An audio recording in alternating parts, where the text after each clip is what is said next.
Good evening, everyone, and welcome to the Ignite Racing League JP Alfonso Studios GT3 series here on Maconi Entertainment. Tonight, we head to the lovely Elkhart Lake, Wisconsin for an hour of racing at Road America. My name is Jeff Maconi, and I'm joined in the booth tonight by Eddie Smith, who is pulling double duty as an announcer and producer. The camera angles tonight, as always, are provided by Dougie Beard. Tonight's race is sure to be an exciting one, especially after last week's racing at Road Atlanta that tested the drivers' endurance skills on a tight racetrack.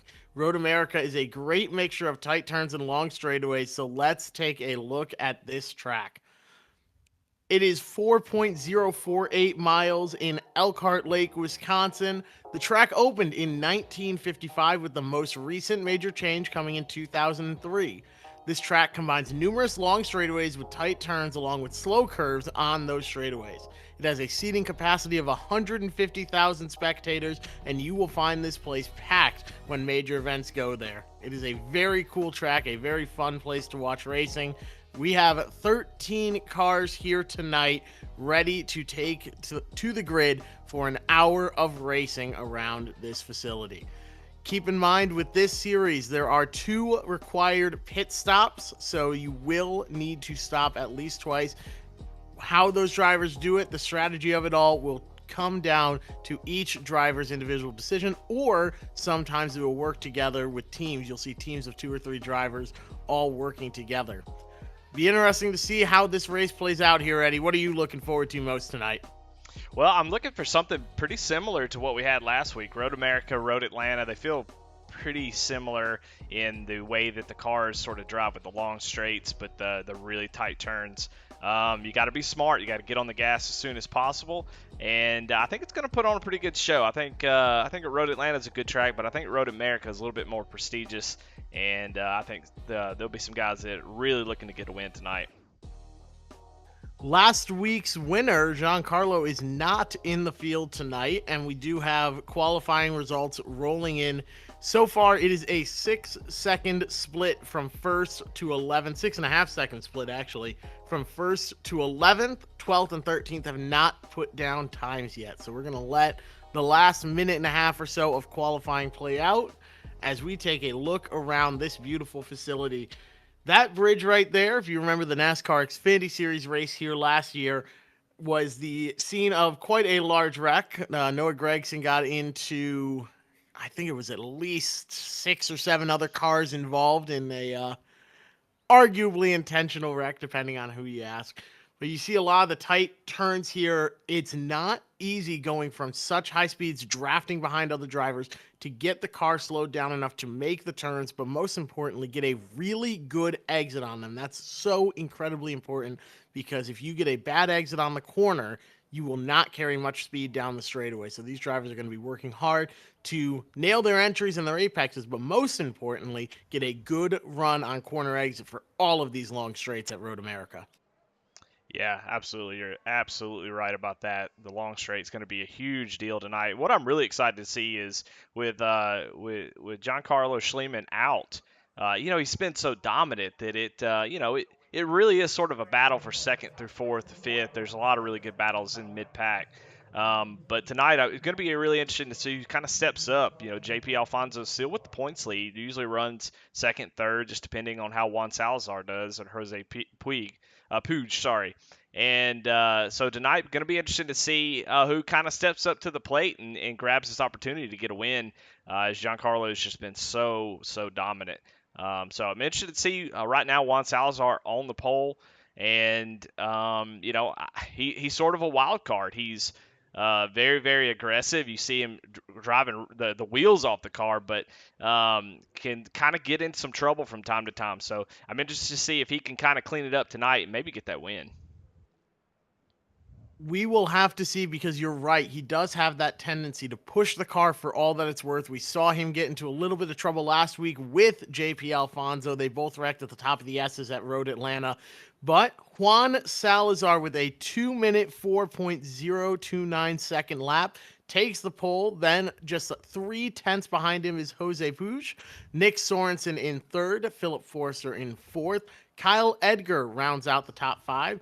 Makina Dean in 6th. JP Alfonso, the points leader, is 2.2 seconds off the qualifying pace, not the race pace, the qualifying pace from the leader Juan Salazar. Then in 7th, you have Jamie Maudsley. Don York starting in 9th. I'm sorry, Don York starting in 9th. John Barry in 10th, David Dean in 11th, Jack Dixon in 12th, and Justin Knapp rounding out the field here. Yeah, it's really good to see some new folks. We've got a lot of new names that we haven't seen that are making their first start tonight. So really excited to see some new blood in this series. I think it'll be fun to see how these guys or gals really jump in and make a name for themselves. Like I said, with Giancarlo out tonight, it's really anybody's race. I can see. There's so many fast guys. Philip Forrester's sort of one of those dark horses. Nick Sorensen, always fast. And JP Alfonso, cannot wait to see him charge up through the field. Absolutely, it's going to be a very exciting night here, but they've got a long pace lap up ahead of them. It's like 2 or 3 minutes for these guys to get around the track and get up to the front, or get up to the start-finish line once again here. So, of course, we have our sponsors to thank that make all of this racing possible. The title sponsor of tonight's series is JP Alfonso Studios. They are a tattoo shop in Norcross, Georgia. They were just down the road from Road Atlanta, where we were last week. You can go to jpalfonsostudios.com to see all of their recent work and get some booking information. Big thank you as well to Tam Livery and Hot Rod Setups for being associate partners of this series. Of course, you are watching this on Maconi Entertainment, and we thank you sincerely for tuning in and choosing to watch tonight's racing action. If you ever have any questions or want to see your league broadcasted, be sure to go to www.maconisetupshop.com/Maconi Entertainment and check out the options there. Shoot us a message and we can get you broadcasted live right here on Maconi Entertainment, Twitch, Facebook, YouTube, anywhere where you can find a racing broadcast, you can find us as well. Well, it looks like we got somebody deciding to use the webcam tonight. Go Kyle Edgar. You can always count on him for some really exciting driving. Actually, can hear him cutting the car off a little bit, so interesting to see that. But got his helmet on, so we don't have to worry about him if he gets into the wall. No head injuries, no CTE, anything like that. So he's looking good. It looks like he's ready to go. That is one of the coolest setups, and we were actually looking around pre-race and testing all of our broadcast stuff here and everything, and he was in a full fire suit, and you might have seen that over on our Twitter page. We put up a screenshot of that. He was in his full fire suit, but seems to have changed his mind and gone for something less unbelievably hot for this hour-long race, but still stuck with the helmet. Gonna be pretty hard to see out of that thing as well, and you see the headphones there around his neck. It's gonna be very hard to hear all of the sounds around him, but he is dedicated to this. I absolutely love it. Kyle Edgar definitely wins the showman of the race. Oh, the helmet's off! Helmet's off! Helmet's off, gloves off, and headphones yeah, on. there it Let's is. go. All right, now he's looking a lot more comfortable. He is ready to go here. We'll see what he's able to do for all of this racing action. An hour near Road America, 2 pit stops. They only have a 40% fuel load, and they do need to take at least 1 set of tires. So first pit stop or second pit stop when you take those tires is the big question for these guys. Yeah, and it looks like weather not going to be an issue. 70 degrees, can't get any better than that. 115-degree track temperature, it's not that bad. A couple laps, tires will be up to temperature, and these guys will be screaming. So not going to be too hot, not going to be too slippery. It's usually a good sign. These drivers now are getting close to the start-finish line. You see them coming out of the second-to-last turn there. It's a left-hander followed by a very hard right-hander, and it's so easy to overdrive both of those. If you overdrive the first one, you're going off into the grass. Overdrive this final corner, and you're going into the gravel and probably into the tires. There's just no traction there before you have this uphill climb on the front stretch.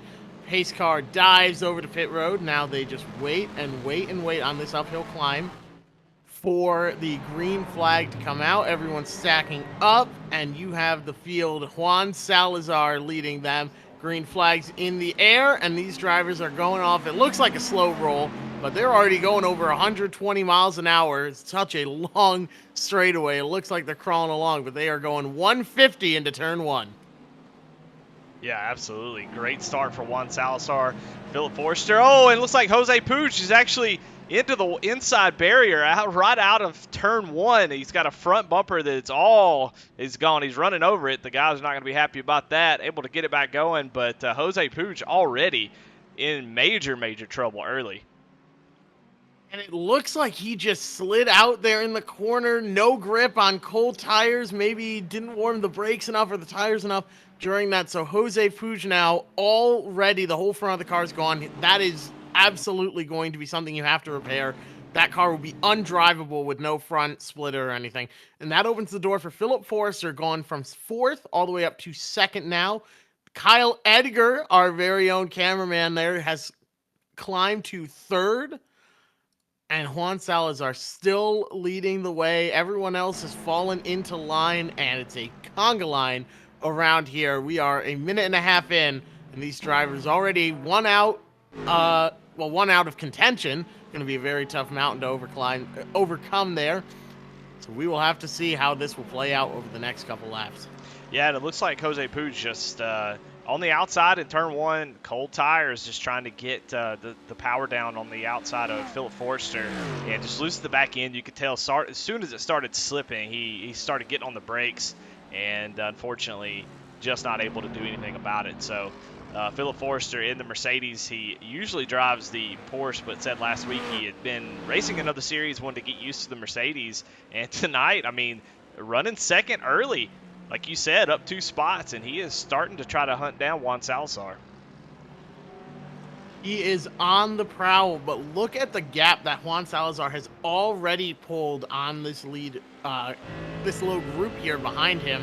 You have Juan Salazar way out in front, Philip Forster about 2.5 seconds back, then 3 seconds behind him, 4.5 seconds back from the leader. You have Kyle Edgar, Makina Dean, and Nick Sorensen all battling with each other.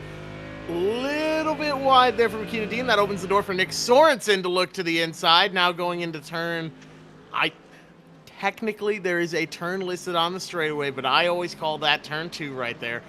Takes advantage of that having to go wide by Makina Dean. Nick Sorensen now gets the run down the straightaway, and he's kind of sort of holding off Makina Dean, but they are now side by side going into this very tough 90-degree left-hander. You're braking downhill and coming to what feels like a full stop down to 50 miles an hour or so in a 90-degree left-hand turn after a long straightaway. This is fantastic racing. I love to see guys be able to go side by side, turn after turn, and just racing their guts out. But right behind them, that's who I've been waiting on, JP Alfonso, right behind this little pack. And, hoping to see, I just expect a lot out of him after, being the points leader and how strong he's been all season.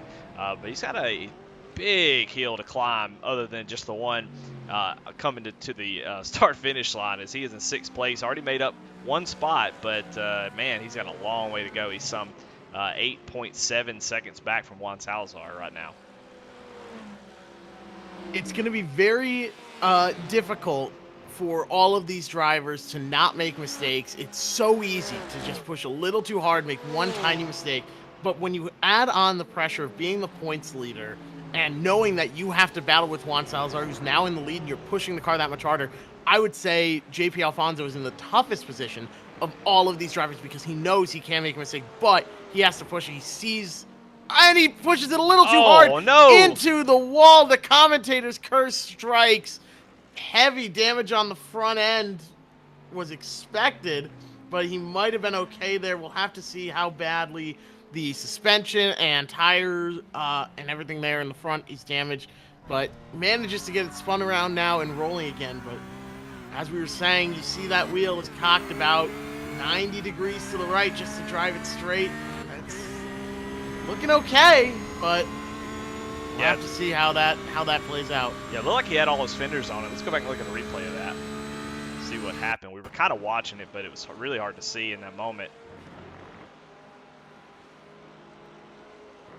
Yeah, just gets a little bit hot in that left-hander and just got loose, just similar to what happened with Jose Puig.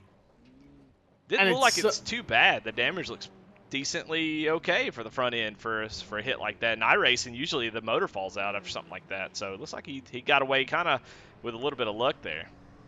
I know I was saying he had steering damage and suspension damage likely. I am absolutely shocked that he doesn't. He's very lucky. I thought with the way the car was looking when it was going into the corner, the steering was all sorts out of place, but now he really needs to push this car. He is 28 seconds back on Juan Salazar, who is extending his lead. His last lap was a 204.74 compared to Philip Forrester's 205 even. Then behind him, Kyle Edgar with a 206.37, Nick Sorensen a 207, then a 208 for Makina Dean, another 208 for David Dean. Jose Puig is running somehow, some way with no front end, 2 minute 7 seconds lap, 2 minute 7 second laps. There we go. I promise English is my first language and that I speak it quite well, but sometimes just speaking a little too quickly. Then you have behind them Maudsley, Alfonso, Knapp, Don York is taking to the pits, and Jack Dixon did not take to the grid here. So 12 cars started the race. Don York is in the pits in 12th, and we still have 11 out there running on the track. Let's go on board with Jose Puig and just see what he's dealing with without that front end. I mean, that's a huge portion of your downforce, so cornering, especially those sweeping corners, like what we saw with JP Alfonso, that corner is really, really going to be tough. Not going to be able to carry as much speed, but like you said, I mean, to be running 207s with that damage, very, very impressive. Actually, ran a mid 206, that just about a second off the leaders, which that's a really impressive. That's incredible. That really says a lot about his driving abilities there. Most people would have taken it right to the pits. I would have taken it right to the pits and gotten that repaired, because the amount of downforce you are losing and how much that car is going to slide, to know how this car is going to handle and anticipate it, that is the sign of a great driver right there. Jose Puig is on top of this. He is driving the wheels off of this thing, and with no front end, still managing to get up there and compete, sitting in 7th, and he's gaining on David Dean. He ran about a second and a half, a little over a second and a half per lap quicker that last time around. Well, let's check in with Kyle Edgar. We're going to go on board. He's battling with Nick Sorensen here, and let's see what Kyle looks like as he's going around this track. Looks cool as a cucumber, honestly. Yeah, Nick Sorensen ran a very, very very quick lap time last time around, a little bit faster than Philip Forrester.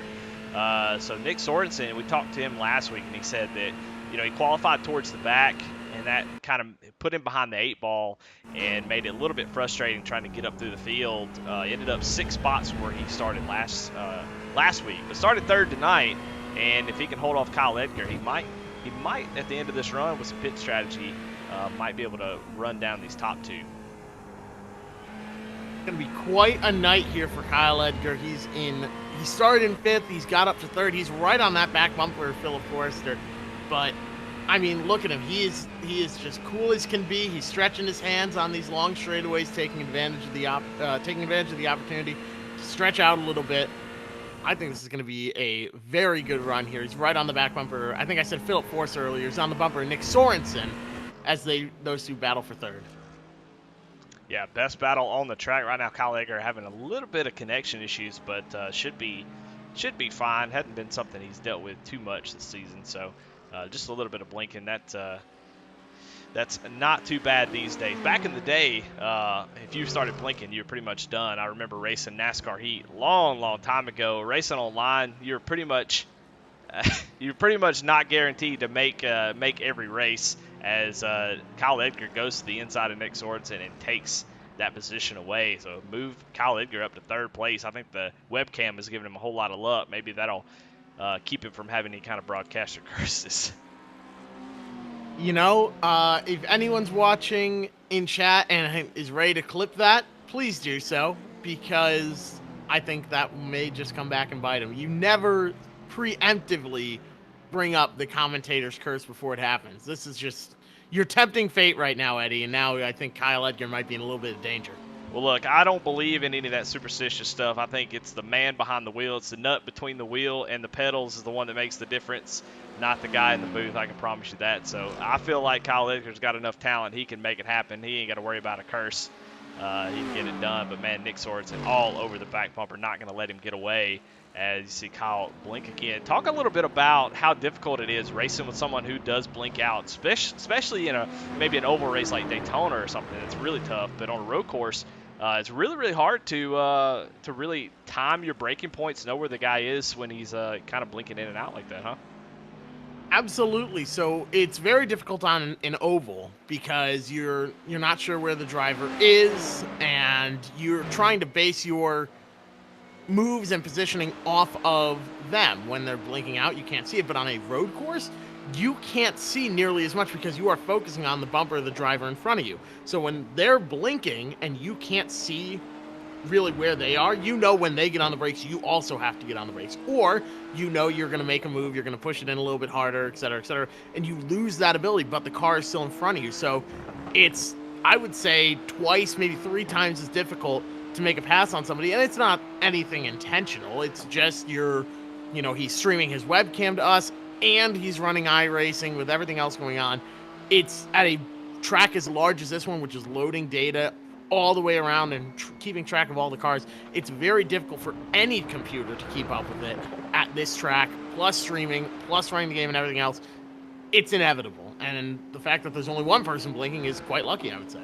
Yeah, for sure.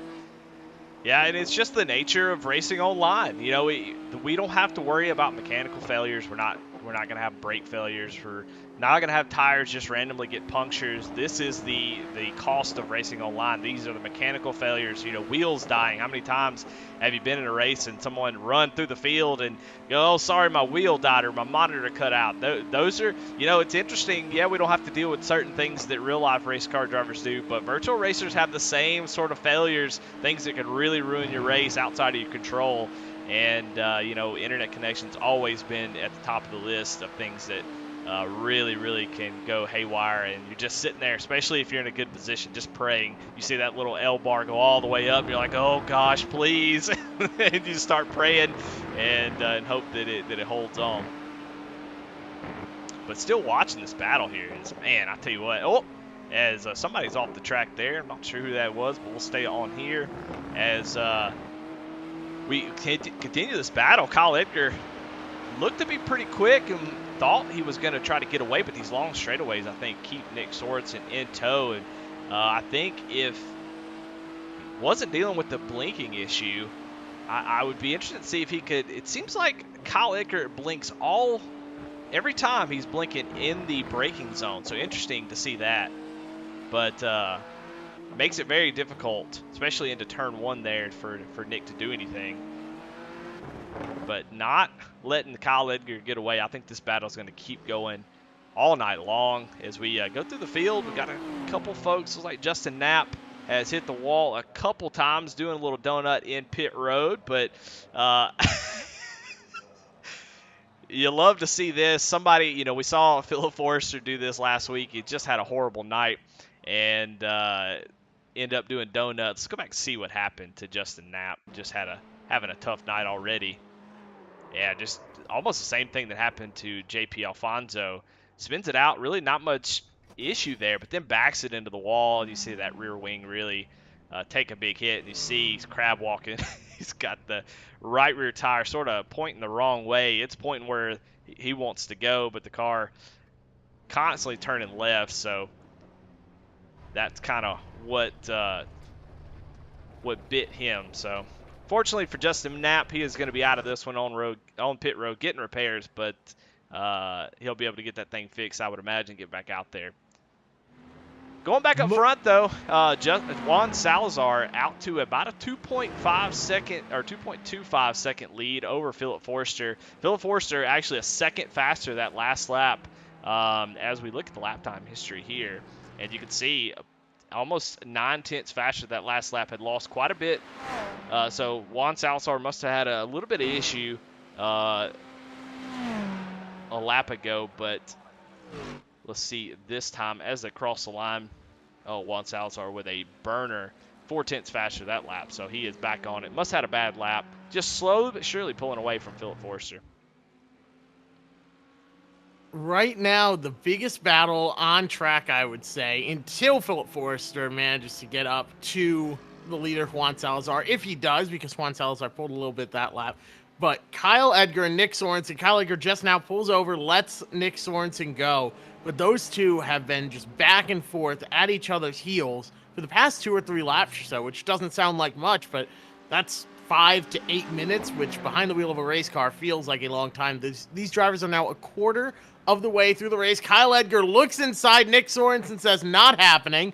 That makes Kyle Edgar look to the outside here. Almost contact. And they're going to be still side by side coming out of the corner. These drivers, neither one of them wants to give an inch. Nick Sorensen gets the preferred line. Kyle Edgar tries to swoosh his way around. Not able to make it happen. And Nick Sorensen now out in front, but only 2-3 car lengths ahead. Plenty of opportunities for Kyle Edgar to get back in front before the end of this lap. This battle is far from over. Yeah, virtual racing, just so much dadgum fun, Jeff, because you don't have to worry about a bill. You don't have to pay money if you wreck. You just get out here and you lay it out all on the track, race as hard as you possibly can, get as close, give each other a bump. You're not going to, they may not necessarily like it, but everybody in this series seems to really, really like hard racing. And these guys are putting on a show. Nick Sorensen falling back just a little bit, but after getting around him, Kyle, this last lap has really pulled away in the last quarter of a lap or so.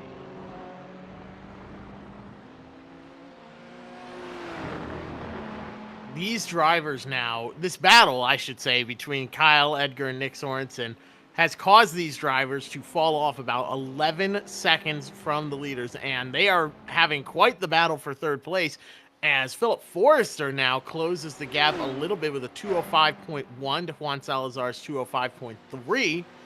Keep in mind, pit stops are getting pretty close here. We might see him even come in at the end of this lap. It's going to be a great debate here on what the correct pit strategy is. We saw last week a driver, Giancarlo, just pull away from the field. He took his tires on the second stop. So will these drivers follow that strategy, or will they choose to take the fresh rubber early, a little bit of a longer pit stop now for a shorter one later, and they can just blow by their competition who's hopefully still sitting on pit road? There's no right or wrong answer per se, but it really does depend on the driver and what each one is capable of. Philip Forster still, though, chasing down Juan Salazar, while Nick Sorensen and Kyle Edgar cannot seem to be more than half a second apart from each other. These drivers are just constantly at each other's heels. Neither one wants to give an inch to the other. Yeah, if I'm Philip Forster, I am taking fuel only on this next stop. Keep those hot tires on. The wear is not going to be too bad. I want those fast lap times. I want to put as much pressure on Juan Salazar as I can. I want to see if he, if I can make him, maybe force him into a mistake. Seems like Juan has a little bit better consistent pace, or at least a little bit better pace, and maybe not as consistent. So if I'm Philip Forster, I want to get out front, make him push and try to run me down. If it'll say Juan does take 4 tires. I just want to keep the pressure on if I'm Philip. I don't want to lose any ground. You are exactly right. You just keep going and keep pushing as hard as you can. There's no opportunity to sit back and take it easy here. An hour-long race sounds like a long time, but it's really not going to be more than 28 to 30 laps. So plenty of opportunities to make something happen. As we see pit stops do start. John Barry, I don't know if that's a pit stop because there's a lot of smoke coming from that car.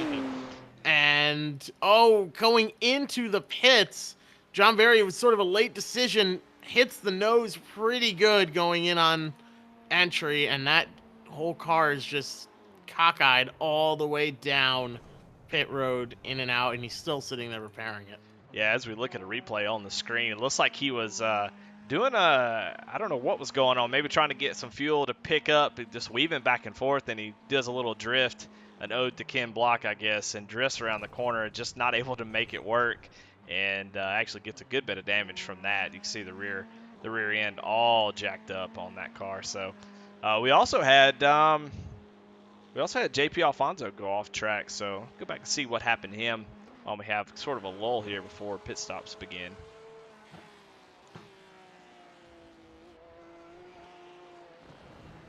Just a little too hard on corner exit, and he manages to keep it going on track right there. That's not easy to do. He made it look easy, but that is not at all easy to do. So props to him for that. And that incident that you caught with who was that? John Barry was actually a different one from the one that I caught, and that's what the one that you caught is what caused the one that I saw.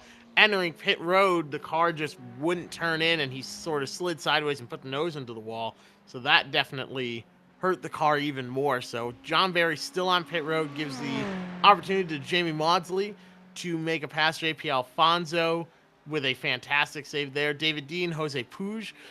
I can't believe Jose. He's running 205s right now with no front end whatsoever. That's absolutely incredible. He's within a second of the leaders. And speaking of the leaders, both of them hit pit road. Juan Salazar, Philip Forrester, Nick Sorensen not too far behind. Kyle Edgar right behind them as well. Nick Sorensen chooses to come down pit road. Kyle Edgar is going to choose to hit pit road. McKenna Dean follows. Jose Puig now is going to be on the hot seat, whether or not he comes in. With only 40% fuel, though, these drivers are going to be pretty close to the same strategy in terms of when they pit. Jose Puig comes down pit road. Next up is David Dean, JP Alfonso, and Jamie Maudsley are the remaining cars on track. Well, both Juan Salazar and Philip Forster taking tires on this first stop. They both got in their box really, really well. So, first, and you see you see Nick Sorensen right back there slide through his stop. I was looking to see if one of the top two guys would do that, but both of those guys had really, really good stops, and Juan Salazar is down, and so is Philip Forster. So really good stops for them. Nick Sorensen going to be behind the 8 ball as he did slide through a little bit, and that little bit is probably going to make a good bit of difference. It's so easy to make a mistake on pit road here. It's so slick. As right now, once again, Nick Sorensen and Kyle Edgar are going to be right next to each other, and they're going to have to sort their differences. Jose Puig now coming off of pit road, hits the wall. Just no control over that car with no front end. It has no downforce. It's amazing how quick he's been driving it. Spins it around and is going to give it another go to get rolling here. But again, I cannot say enough how incredible it was watching Jose Puig race with no front end. Now he's got a front end and some it's not pretty good. gnarly he had the whole front end fully repaired, and once again now has front end damage, though this time the front is still attached. Yeah, just a tough night all around for Jose Puig. Juan Salazar, we were talking about him, sort of being a wild card when it comes to that type of stuff. And I don't mean to keep picking on Juan, but that's just how he's been the last few weeks. And but it looks like he is one of the guys that's kept it clean tonight. So it's interesting to see JP Alfonso having such a tough time. Jose Puig, same thing. So some really a good opportunity for some guys to make up some ground in the standings maybe, and make up some points as these guys having a tough night. JP Alfonso has just made a pass from 8th to 7th, gets past David Dean right there. Jose Puig is the next car up, and he is not too far ahead of JP Alfonso. Call it, 10 seconds or so. These drivers, though, McKenna Dean in the top 5, new to the series. Kyle Edgar in 4th, right behind Nick Sorensen in 3rd. Philip Forster in 2nd, with about a 3-second gap to the leader, Juan Salazar. That last lap was a 2:45.192 by Philip Forster to 2:44.892 by Juan Salazar. Those times are high because of the pit stop. So a little bit of about 40 seconds from one end of pit road to the other for these drivers. I think that Philip Forster has the pace. Now the question is, do you push the car in the hopes of Juan Salazar making a mistake by seeing you coming up on the rearview mirror? Or do you say to yourself, I'm just going to ride here, whatever happens, happens, and my main goal is to stay in control of the car and not throw it away? Because Nick Sorensen and Kyle Edgar are 10 seconds back, but 10 seconds is not as much as it really sounds like here. That's one mistake in correcting the car and getting it back on track. You overshoot one corner, it'll take you 10 seconds to get back going and point it in the right direction. Yeah, no doubt about it. I mean, some of these runoffs are really, really bad. You get caught in the sand trap. Of course, we've seen guys already back into the wall. These rear ends have been hurt pretty bad. So it depends on what kind of driver Philip Forster is. Some folks just can't stand it. If there's a carrot out front, they're going to chase it. They're going to give it all they got. And you got some guys who are just completely content with second place. And I'm just going to push the car as much as it'll allow. I'm going to take what it gives me, and that's just about it. I'm not going to push it any harder than that. So it really just depends on what kind of, personality, driver personality Philip Forster is. I mean, he's been running extremely fast lap times. It doesn't look like he's out of shape. He seems to be really, really in control. It seems the setup is really good for him and that Mercedes. So I think you just keep the pressure on. You just don't allow Juan Salazar to lose you in that relative, to give him that, comfortable lead. I think you just keep pushing. Just say, hey man, you're winning. You've got the pace. It's your race to lose. But if you make one mistake, I'm gonna be there to capitalize. It really does come down to the driver as an individual, whether they're going to be the type to push the issue or just ride. And these drivers right now, I don't think Philip Forster is going to be cutting Juan Salazar any breaks, because they are both pushing and running very similar lap times. That last lap, a 2:04.963 by Philip Forster, by Juan Salazar are 2:04.947, 16 thousandths of a second separating the two on a 4.1 mile track. That is nothing. That is absolutely nothing. So these drivers are all but identical right here. A mistake out of either one will certainly benefit the other greatly. Yeah, no doubt about it. Philip Forster's really taken to this Mercedes quite a bit. I know that the cars aren't that much different, but there are a little bit quirks and stuff about each car that make a big difference. So he has been running this at another series and wanted to run it here and get some seat time in the car, and it seems like it's really paying off. So it's interesting to see how, we talk about driver personalities, but you get a guy in one type of car, put him in another, and, the strength and weaknesses kind of mesh together sometimes, and you have the perfect combination. Because we haven't seen Philip Forster maybe this fast contending for wins, but he's been, always in the top five. But tonight it's actually been really impressive to see how he's kind of turned it on here, and is definitely in position to win tonight if everything goes his way. That's the big thing, is if everything goes his way. It's now in the driver's hands. They have one more pit stop, but we're about halfway through this event so far, with 32 minutes remaining. That we're one lap from halfway, so we'll see about 28 to 29 laps of action from Road America here. And Juan Salazar still leading the way, started in first, remains in first. Philip Forster from fourth, now up to second. Nick Sorensen started third, still there, and just about 2 seconds behind him is Kyle Edgar, starting fifth, up to fourth. Makina Dean started in sixth, now riding in fifth, about 8 seconds back from Kyle Edward. Jose Puig not having the night he wanted. Lap one, turn one, got out of shape and lost the whole front end of the car. Got it fixed on the first pit stop, and then once again lost traction and got the front end damaged. He's 41.8 seconds back from the leader, but running in front of JP Alfonso and pulling away a little bit. JP Alfonso with a spin of his own. Then David Dean behind in eighth. Jamie Maudsley, the last car running, is in ninth, one lap down, and looks to have a little bit of rear end damage there on that car. A lot of bit of front end damage as well. John Barry, Justin Knapp, and Don York have all taken it to the pits, with Jack Dixon not making it to the grid to round out the 13-car field. But Kyle Edgar is out of the race. Oh no! Well, that's a horrible development for this race. He just gone. Just gone like an angel's kiss. Wow. No more. Well, we were talking about internet issues. I wonder if that's not what got him, as I can't even find him on the track to see what happened, as he is definitely gone. So internet issues plaguing Kyle Edgar, and He had no control, maybe over the broadcaster curse, maybe his internet is the one who saw the brunt of it. What's really interesting is when someone lags out, they will be disconnected due to upload packet loss. This is just listed as manually disconnected, which could mean that Kyle Edgar had something come up or just gone, you know? So very unfortunate there to have that happen. I can't believe that he was running fourth, having himself a really good night, but that benefits JP Alfonso, who gains a spot. Jose Puig and Makina Dean all have gained a spot now because of Kyle Edgar in fourth place dropping out. Yeah, going back, I finally found him on track, and I don't see anything out of shape. Looks good. He's right behind Nick Sorensen.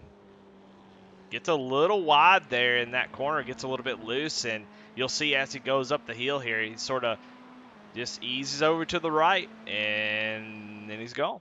So, not really sure what happened. Surely he didn't rage quit over a little slide. I doubt that. We saw him have connection issues, so that may have been what happened. Right. I think it was just something happened, and we've unfortunately lost him after he was having himself a really good run. But we're a little over halfway through here, so we are going to throw it to commercial and pay some love to our sponsors that make all of this possible.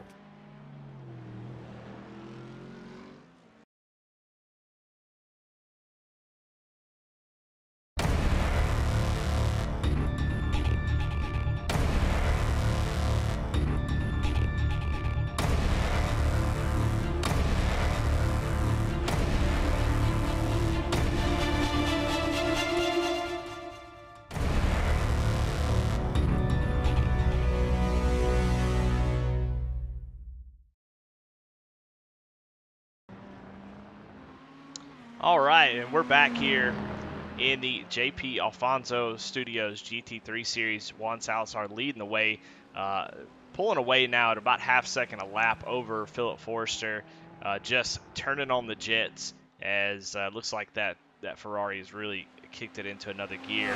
I want to thank all of our sponsors for this series and appreciate them bringing us on. It's been a lot of fun to call this series, and so just want to thank JP Alfonso Studios. You saw in that commercial, tattoo shop in Georgia. So definitely go check them out on their website. They got a really cool website. Tam Livery as well. They've got a really, really nice website. If you're looking, for some for nice paint jobs for your car, go check them out. Tam Livery. They've got some really, really good paint schemes as you see right there. So go check those folks out. And of course, Hot Rod Setups. And all the sponsors here and everybody who shows up every week. And a lot of new faces, too. Let's talk a little bit about them. Makina Dean, kind of been talking about the known, the heavy hitters, the known folks have been racing all season long. But Makina Dean currently in the fourth position after so many folks have had so many issues and actually running really, really competitive lap times. 205.4, that's good enough to be running with the leaders. Just about 30 seconds back from Juan Salazar, just slowly been taking their time in that Mercedes. But you see, running the best lap time last time by. So, if you're Nick Sorensen, you got to feel a little bit better that Kyle Edgar's out of the race. But Makina Dean doing a great job. First race of the first time in the league and running fourth. That's pretty darn good if you ask me. David Dean must be of some relation, I would imagine. Currently running in 7th place, up 4 spots from where they started. So moving up, started in 11th and up to 7th. Just keeping that Mercedes clean, that orange looking pristine. I love the way orange looks on race cars. There need to be more orange cars. You think about the old Todd Rod from NASCAR. There's so many really, really good orange schemes, and this is a pretty good one too. I like it.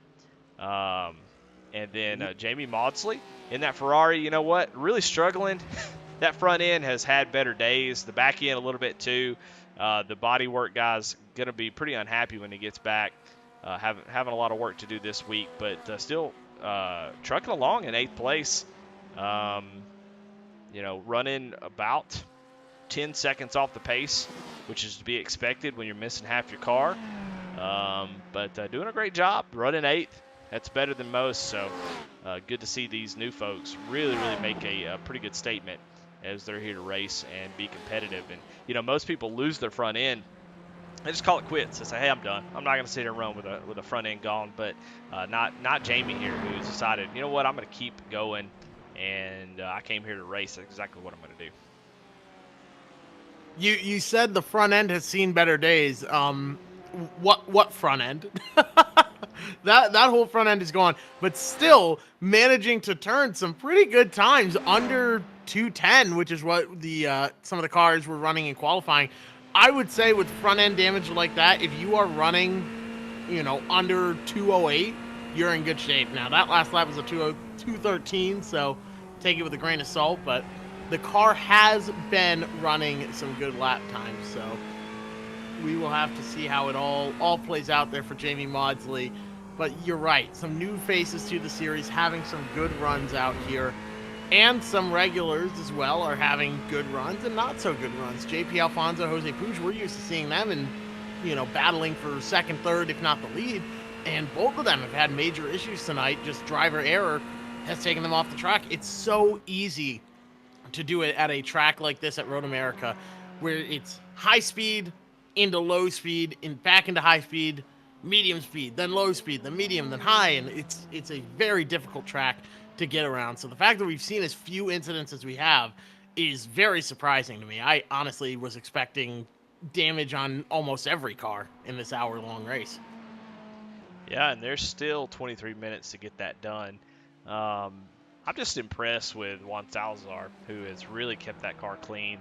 I keep talking about him, but it's just really impressive how he's really taken control of this race. Where, you know, I think JP Alfonso, Jose Puig, they really always, as Juan Salazar actually goes into the grass, as soon as I said something, I think I'm going to take a back seat here, Jeff, is I have really hurt quite a few guys with the broadcaster curse tonight. It's Philip Forster. He is on the back bumper of Juan Salazar after Juan runs a little wide, gets into the grass, cuts the grass a little bit, and man, how quickly it changed. Just like you said, now 1.3 seconds, and Philip Forster, he's a shark smelling blood in water right now as he can see the back bumper of Juan Salazar. Oh, I don't believe in the commentator's curse. So, you know, it doesn't matter. I don't believe in that. Literally 20 minutes ago. Nice going there, Eddie. Nice, I've taken out about half the field at this point after saying that. So I'm sure Juan Salazar would love for me to just stop talking about him. So. Well, we will have to see. We're going to have to be talking about them a lot as this battle for the lead starts heating up. Just about 15 car lengths separates the two. And I guarantee you, like you said, Philip Forster is a shark smelling blood. He is going to be hungry as can be. Now he has to also not make a mistake and do the same thing that Juan Salazar did. And it's very easy to do it in a time like this. You see the guy in front of you, you know you can capitalize, you know you have a pit stop coming up as well, and you want to be in front of him before that stop occurs. Yeah, your heart drops. You see that relative go down. You're like, oh gosh, what's happening? And you see that car getting closer and closer, and then all of a sudden you're like, okay, well, I got to get it. And then you start pushing that car a little bit too hard. You drop that left rear off in the grass, and you're gone yourself. So you're absolutely right. You know, man, I think if you Philip Forster, he's doing exactly what you need to do. He's my favorite type of racer who takes advantage of what he has been given. You see Juan starting to pull away just a little bit. Philip not driving any crazier than he has, trying to make up any ground, just being as smooth as he's been, and you know, just trying to capitalize on those mistakes. We've been talking about that, and Philip has done a great job so far. I really haven't seen him miss a beat, as I'm really pushing this broadcasting curse right now. Yeah, you're really trying to just cause drama here, aren't you, Eddie? Because right now these drivers are 1.1 seconds apart, and they are coming up on lap traffic as well. That's Jamie Maudsley now. Probably won't play a role in this battle per se. I'm willing to bet that Jamie will get out of the way and let them by safely, but Juan Salazar is going to have to be careful, and Philip Forster may push the issue a little bit here. Yeah, Jamie, just without a front end, sometimes it could be a little bit, you know, nerve-wracking. But I think Jamie will do the right thing, just kind of move over, lift off the gas, and let them go, just knowing how unpredictable that car could be. You try to take a different line to let a leader pass, and just that front end just not cooperate. So when you have damage like that, we talked about them already. Jamie is someone who's not going to quit, but I would imagine they will definitely move over and give this battle plenty of room. Just really impressed with these drivers this season. I've said it a bunch. It's really made me super interested in GT3 racing. It's just a lot of fun. These cars are so much fun to drive. A lot of my road course experiences with stock cars on road courses. Honestly, I hate it. I just hate driving tanks around these awesome venues that make me hate them.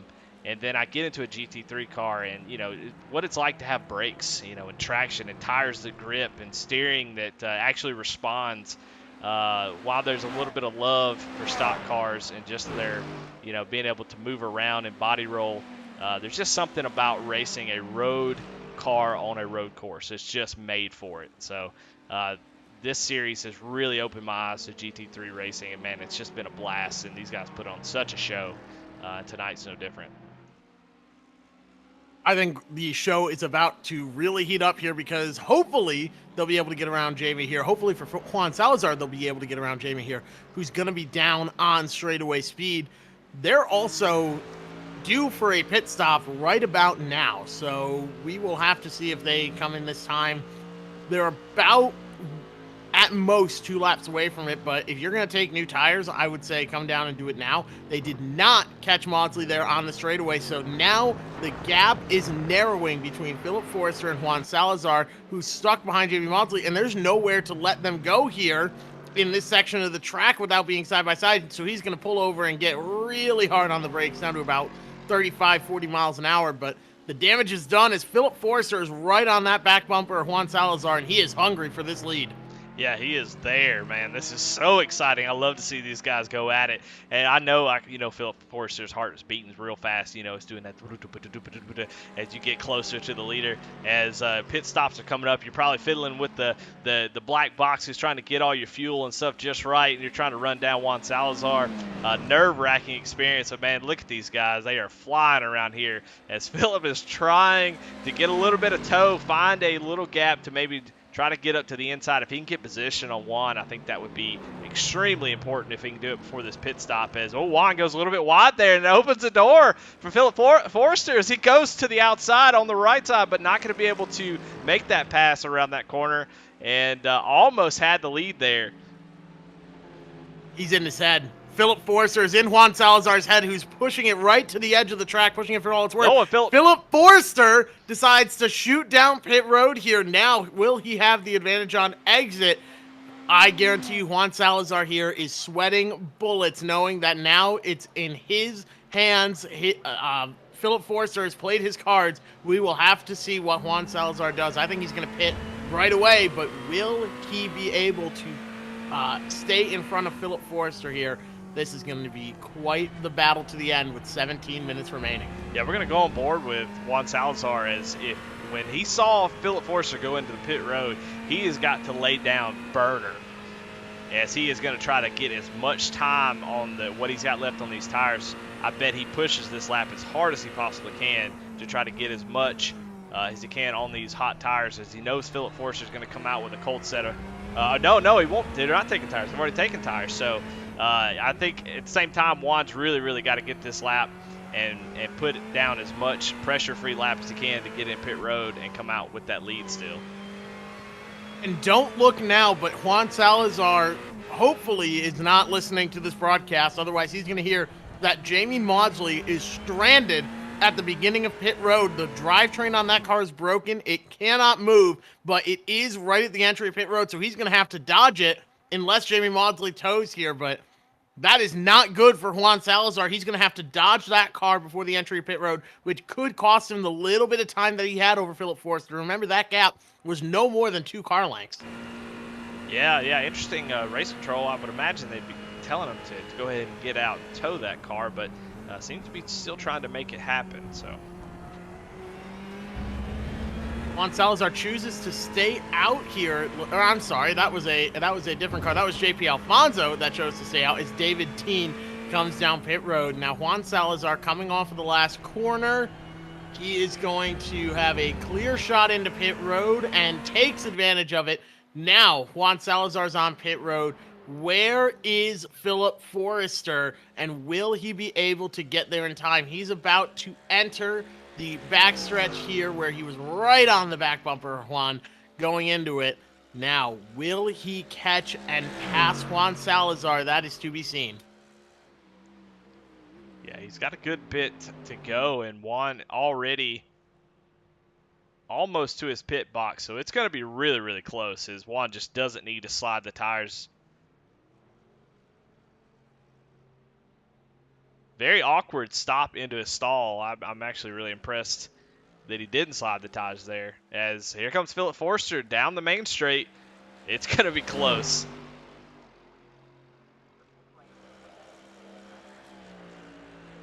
As you see, Juan Salazar pulling out of pit road. He crosses the commitment line right in front of Philip Forster, but he is still there. Philip Forster has maintained that gap. What an impressive job by both drivers getting on and off pit road like they did, and what a great job by Philip Forster to really want to make that gap continue and not lose that position.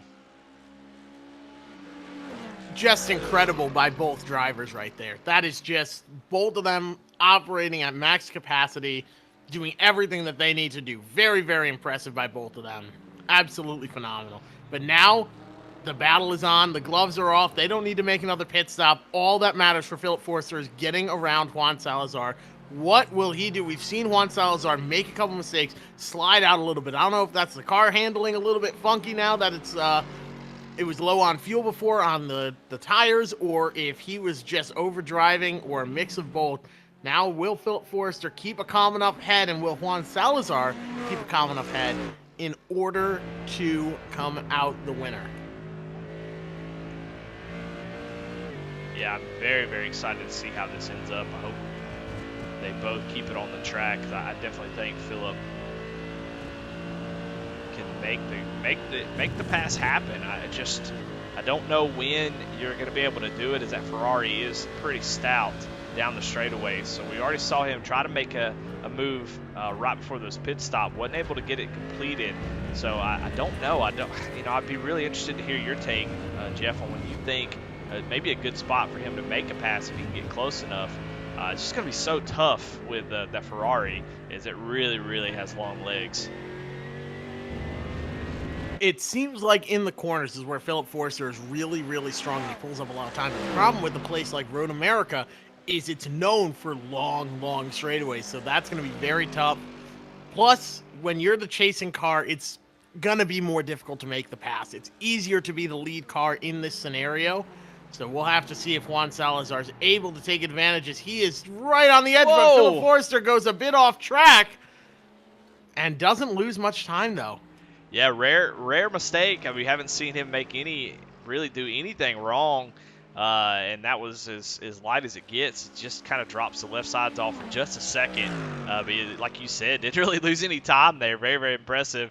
Able to keep that thing going straight and not really lose any speed as he gains a little bit of time down the straightaway. Man, going wide into that entry, you could definitely tell that Philip Forster is starting to be a little bit more aggressive as we have a little under 11 and a half minutes. I can definitely see him throwing the car into the corner a little bit more than he has been. So I think he has definitely turned it up to 11 as there's only 11 minutes left.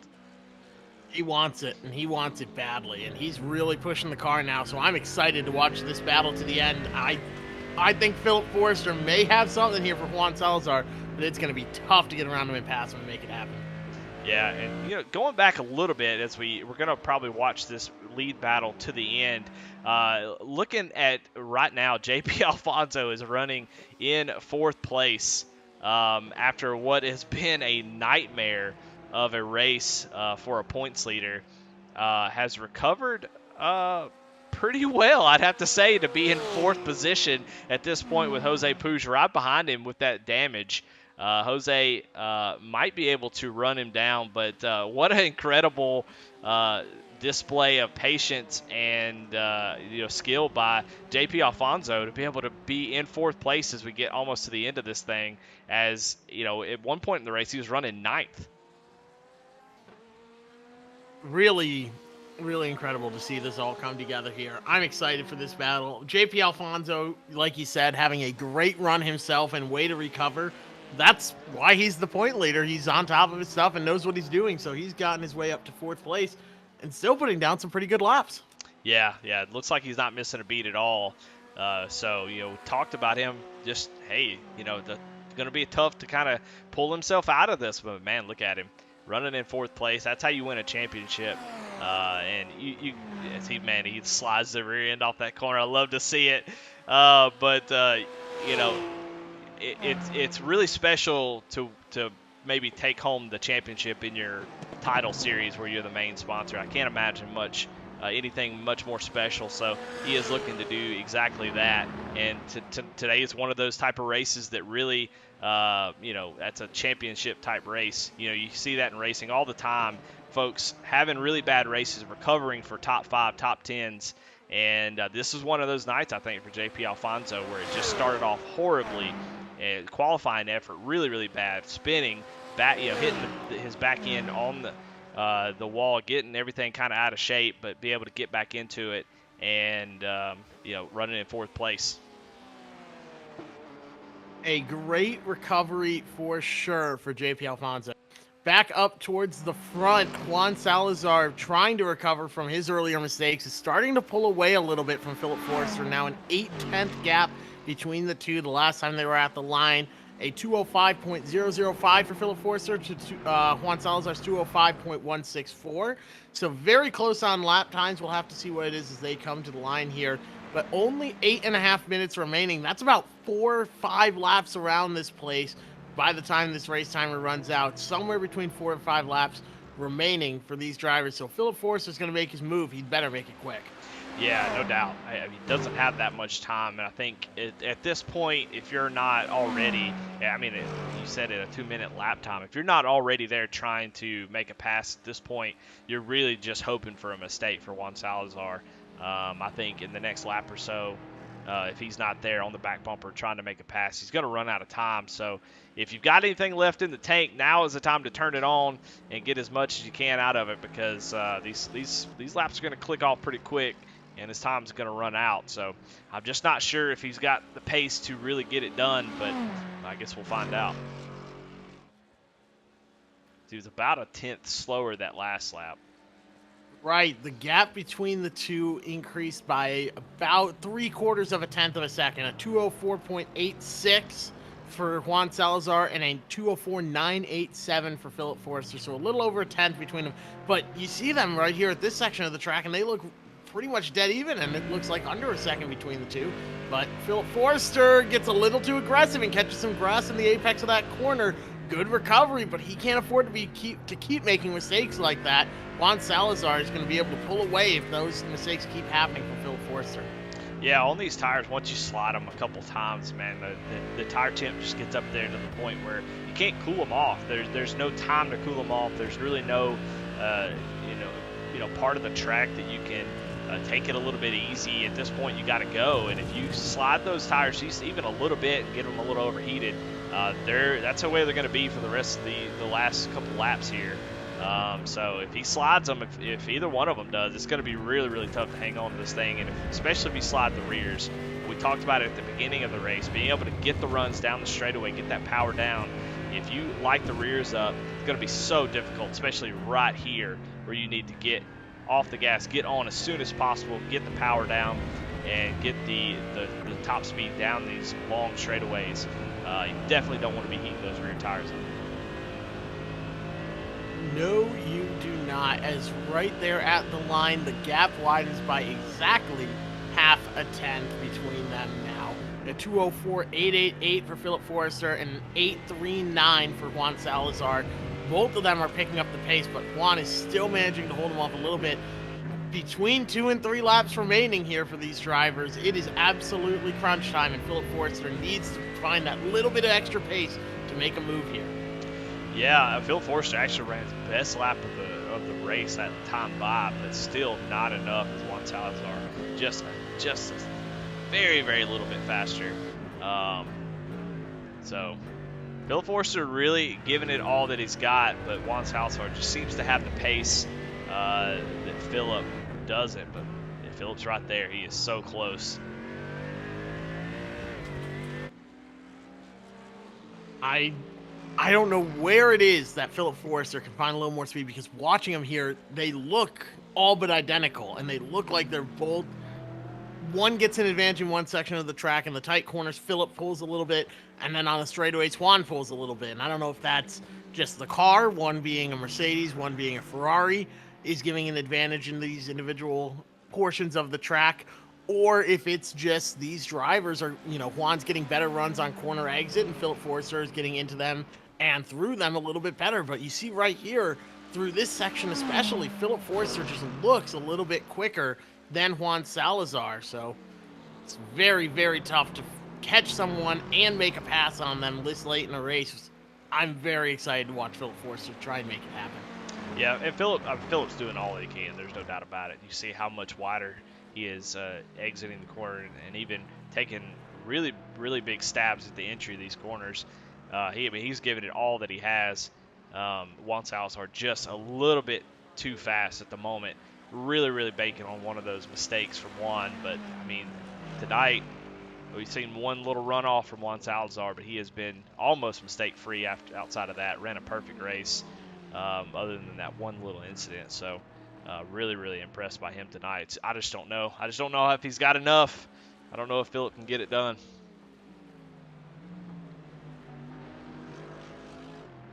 At last lap, Philip Forster, a 2:04.776. His fastest lap of the race, a 2:04.911 by Juan Salazar, though.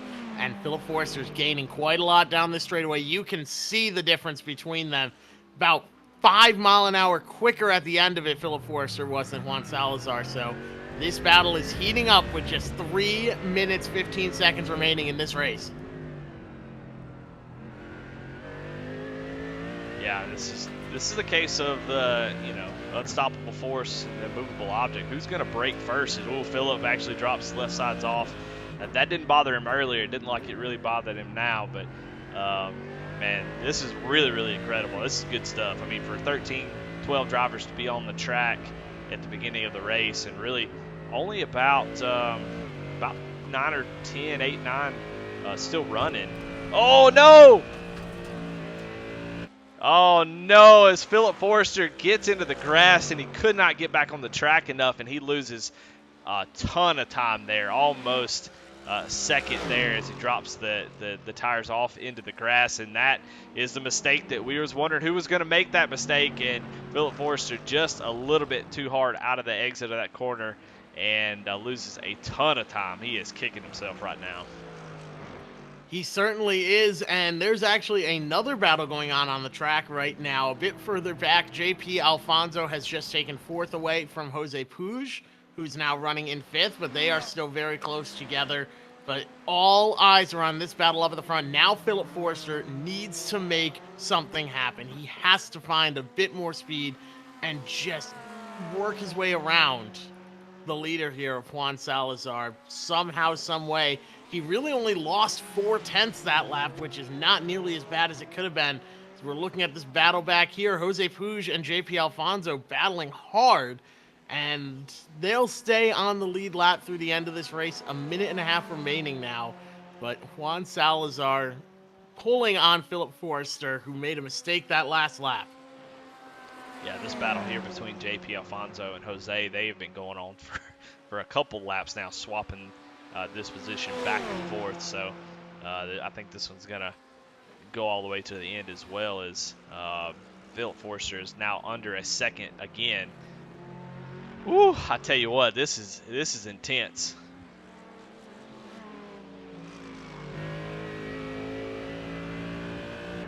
I think Philip Forster is still closing on Juan Salazar, and it's not too late for Juan to make a mistake himself. We saw one earlier, now Philip's made one. Who will be more perfect to the end here is the main question. As Juan Salazar's really pushing at the back end of that car, moving around a little bit, but look behind him, Philip Forster as well, sliding those rear tires. Both of them are driving these cars for all they're worth. Philip Forster's gaining a 9/10 difference between the two, but will it be enough here for the end of the race? Yeah, you can see Philip just being so aggressive on entry. The amount of braking he's doing is he's just willing to drop the left sides off now. Just using as much track as possible as he gets out of shape there. Oh my goodness. What a save by Philip Forster. Oh my gosh. Somehow he manages to keep it on track, and coming up the hill, we're watching the flag man to see, and that is the checkered flag out from the race here. What a great run for Juan Salazar over Philip Forster to take home the win. Nick Sorensen in third. We've still got the battle between JP Alfonso and Jose Puig. That's championship implications back there for JP Alfonso. He needs every point that he can get, and now he is side by side with Puig as they battle through the carousel.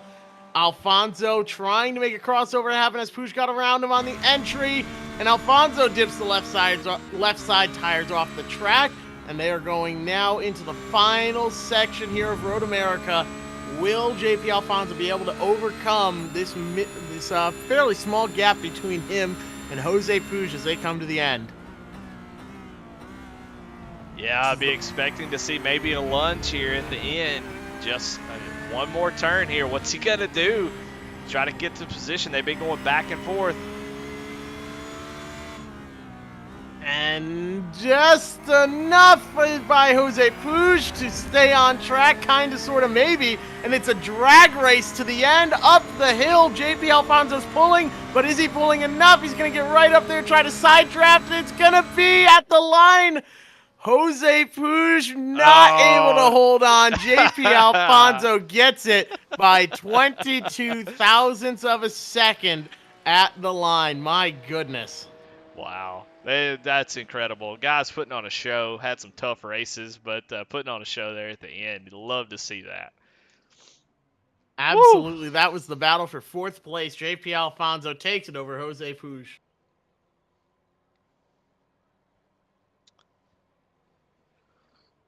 Well, I tell you what, that was a fantastic race. Road Atlanta puts on another great show as Juan Salazar takes home the win. Just an incredible drive by him. And let's get some interviews. Let's go ahead and jump right in. I'm ready to talk to him. If you want to take the race winner, Ron Salazar, Juan Salazar, and see what he thinks about finally getting this victory. He hadn't had one in a while. Absolutely. We are up here with Juan Salazar, who quickly manages to take home the win here. What a phenomenal run after an hour of racing at Road America. You came out with the win, Juan. How nervous were you, though, with Philip quickly closing the gap behind you there? Made me very uncomfortable for sure. Yeah. I was looking at the rearview mirror the whole time. I think that's why I was making so many mistakes. But Philip drove super consistent today, and was probably one mistake away from winning the race. Well, you had a great run out there. You made one really small mistake, it seemed, the entire race, and that was it. So was that just the secret to this race, was keeping the car on track and not making any mistakes? I think that's the secret to every race. You know what I mean? I put in the work before the race. Made sure I showed up prepared, and minimize the mistakes. So yeah, that's the main thing I credit. Well, you have not making any mistakes to credit for the win, but who do you have to thank for getting you out here on track? I want to thank Giancarlo for not showing up today. I think had that guy been here, he probably would have won. JP and Donnie for putting the event together, and the setups and all that. You guys, Maconi, can't wait to watch the replay. You guys do such a good job. All the guys that showed up to race today, thank you. Yeah, thanks all around. Well, congratulations on the win here, Juan. You've got Sonoma next week. What are your thoughts going into a track like that, which you could draw some similarities to as well as to Road Atlanta, I would say? You know, I have almost every track in iRacing. I don't have Sonoma. I've never raced there, so I'm gonna download it after we're done here and do a few laps. Let's see what happens. Should be exciting.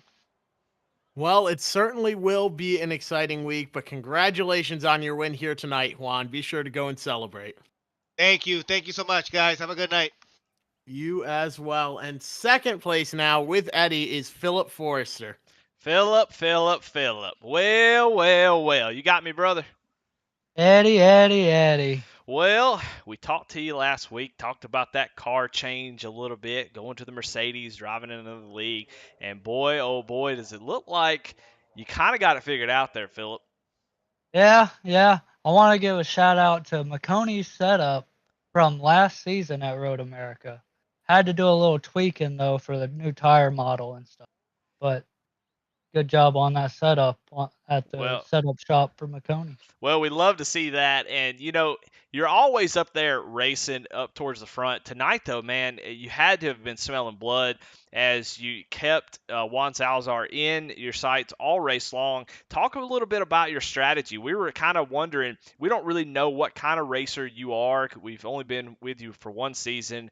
We don't really have a full, psychological breakdown on Philip Forrester, but we kind of noticed you were keeping it clean, just staying as close as possible, not pushing your car as hard as maybe it could go.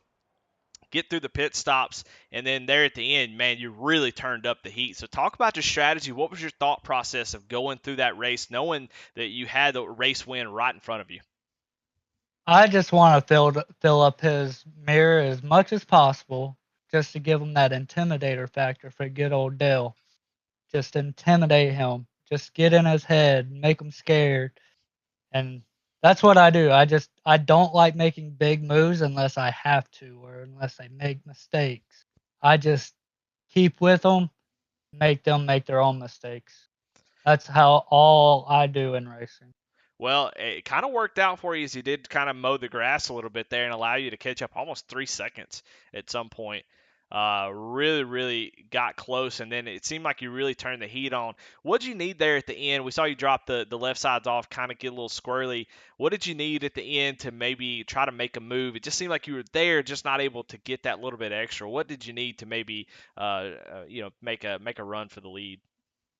Another set of tires. No, but no, I just needed to focus a little bit more. I seen too much, and I seen the victory more than the move to make for the victory. That's all it was.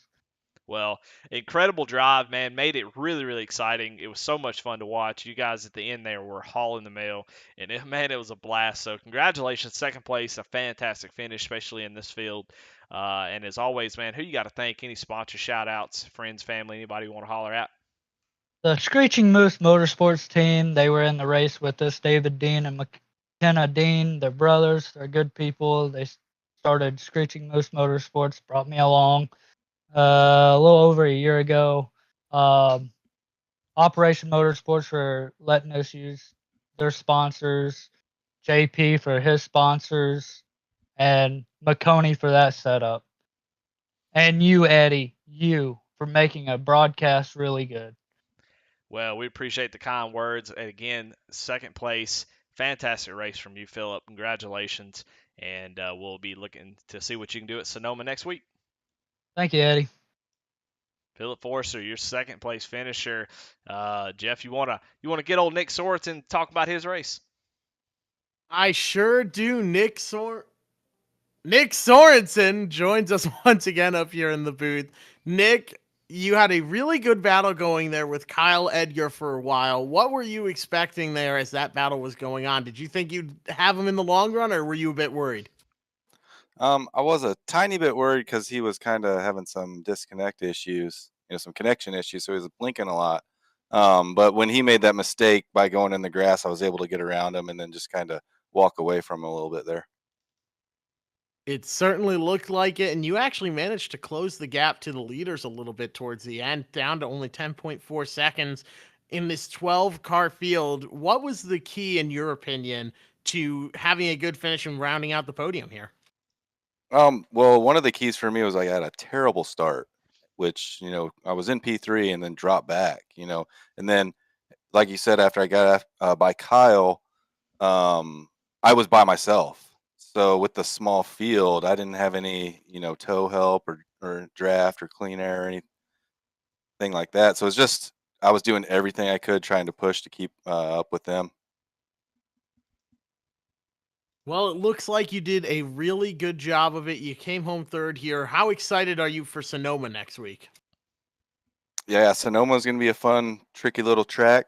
I don't have a whole lot of experience there, but I'm looking forward to learning it this week and trying to get another podium next weekend. Well, we will have to see if you're able to bring home another podium next week at Sonoma. But who do you have to thank for this run here tonight? We're going to thank Giancarlo Schielman, who wasn't here today, so it let the rest of us get up into the top three. So that's what we're going to do this week.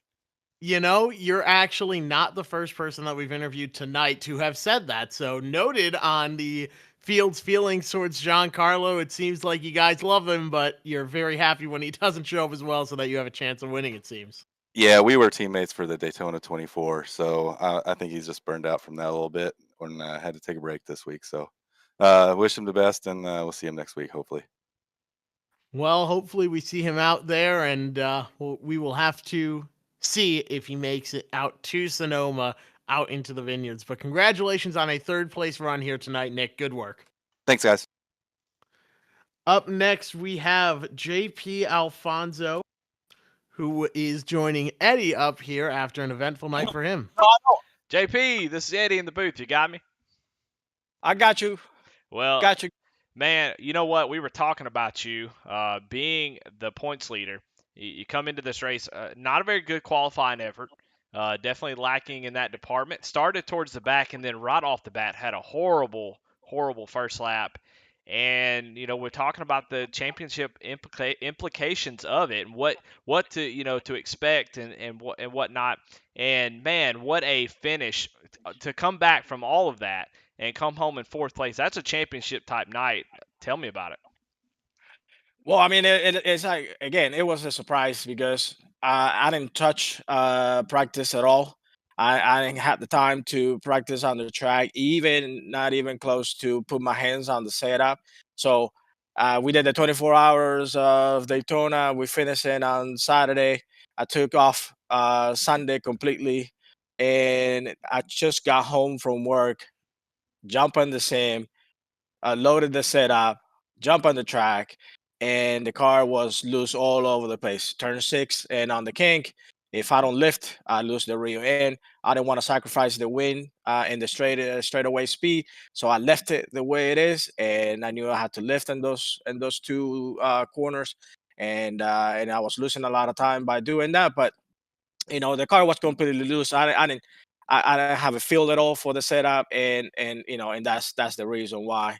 So Well, tell me about it. I mean, you have that incident early on. Does that help you or hurt you as far as getting focused, getting up there, just learning the car, learning the track, getting a feel for it, and trying? Is it better to have that mistake early, and be able to get back and have a fourth place finish to really recover for what was looking like going to be a really bad night? yeah, I mean, at that point when I lost the card, I think it was in turn 13. I think it was. At that point, when something like that happens, of course you cannot trust the car anymore. So your driving is very very conservative, and you start driving with a lot more careful. But at the same time, mid race, I say, what's the worst that can happen? I'm already all the way down here, so let's just push and that's what I did. So pretty much that's what happened. So Well, it was a great drive. Not surprising. I'm not surprised by it, but it's still very very impressive recovery for you. And man, just a great season you've had so far. And as always, at the end of these things, who you got to thank? Any sponsor shout outs, friends and family? yeah, well, I mean, definitely the wife for being so patient with me. She always like trying to not to give me a hard time that much when when I'm required to be on the sim and practice. That's actually one of the reasons why I didn't get to practice at all on Sunday and prepare for this race. So balance, family and the hobby. But definitely a shout out to her and the rest of you guys always in the booth, Maconi Entertainment, all the guys that come and race every night. I'm sure they got the same kind of pressure at home by their lovers. So shout out to them and looking for the next one and see how this season's gonna end. All right, JP. Well, congratulations. Looking forward to Sonoma next week. See how you do there. And but again, congratulations again tonight. Thank you so much to you guys. All right. Yeah, fourth place, JP Alfonso. I think you're standing by with Jose, right? That is correct. We've got Jose up here, and Jose, I think it's fair to say it was not the night you were hoping for when you qualified second. You had a really good run there, and then lap one, you just seemed like you lost traction, and then the same thing happened again exiting pit road. Was it just the cold tires were absolutely brutal tonight? Yeah, well, I mean, the first one is because Philip just made an awesome start, and it was I wanted to defend the position, and I went too hard. I mean, but yes, it was because it was cold tires. Otherwise, I could have made it. But then I tried to push, and the car was not running in the straights, and then I got to the pits, and again, I don't know, cold tire for sure. Never happened to me before exiting the pit. So yeah, but a bad day for me, man. Otherwise, I could have been up there with them. Well, even if it was a bad day, you still managed to come home fifth, and we were very impressed up here with the lap times that you were running.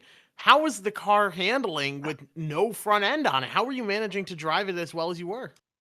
Terrible, man. Terrible. It was like I'm gonna spawn anytime, and I managed to keep it on track, and then again I crashed, and it was very slippery. I mean, besides it was 114 degrees. Besides everything, it was too hot and it was a nightmare. I'm completely sweat, and then with JP trying trying to beat him, and at the end he managed to get fourth, right? Yeah, he managed to get it at the line 22 thousandths of a second. We have Sonoma coming up next week, though. How excited are you for that track? Well, I like it, but I've never had good results there. But I like it. I hope luck changes this time, and we can put a good show there. I'm sure it will be a great show. Who do you have to thank here tonight? Um, JP for letting me having some fun at the end, and Juan because he gave me he shared me his knowledge of the track, and that was why I was able to do those lap times at the beginning. So thank you. Oh, I'm done. I'm done with for the setup. Well, there you go. Sounds like it was a great night out there for you. Congratulations on the top 5 run, and we'll see you at Sonoma next week. Thank you. See you. And now we will wrap up the show here after a phenomenal race at Road America with Juan Salazar coming out your winner, Philip Forster in second, Nick Sorensen third, JP Alfonso in fourth, and Jose Puig in fifth. Rounding out the rest of the field, all 1+ laps down. David Dean 1 down. Makina Dean 7 laps down in seventh. Jamie Maudsley 10 laps down in eighth. Kyle Edgar 16 laps down in ninth. Then out of the race entirely was John Barry, Justin Knapp, Don York, and Jack Dixon, rounding out the 13-car field. Coming up here on Maconi Entertainment, we have the Stock Car World Series at Circuit of the Americas tomorrow. Then the 2023 Drivers Gauntlet goes to race number 2 with the late models at Martinsville on Saturday the 28th. On the 30th, 1 week from today, we have the Ignite Racing League JP Alfonso Studios GT3 Series at Sonoma. Be sure to tune in and watch all of those events right here on Maconi Entertainment. We'd like to thank tonight's race sponsor, JP Alfonso, as well as all of our broadcast partners here at Maconi Entertainment. Calling the action tonight was myself, Jeff Maconi, joined in the booth by Eddie Smith, who was pulling double duty as an announcer and the producer. As always, we would like to thank all of the viewers for tuning in for tonight's action. We hope to see you on the 30th for the next race in this series.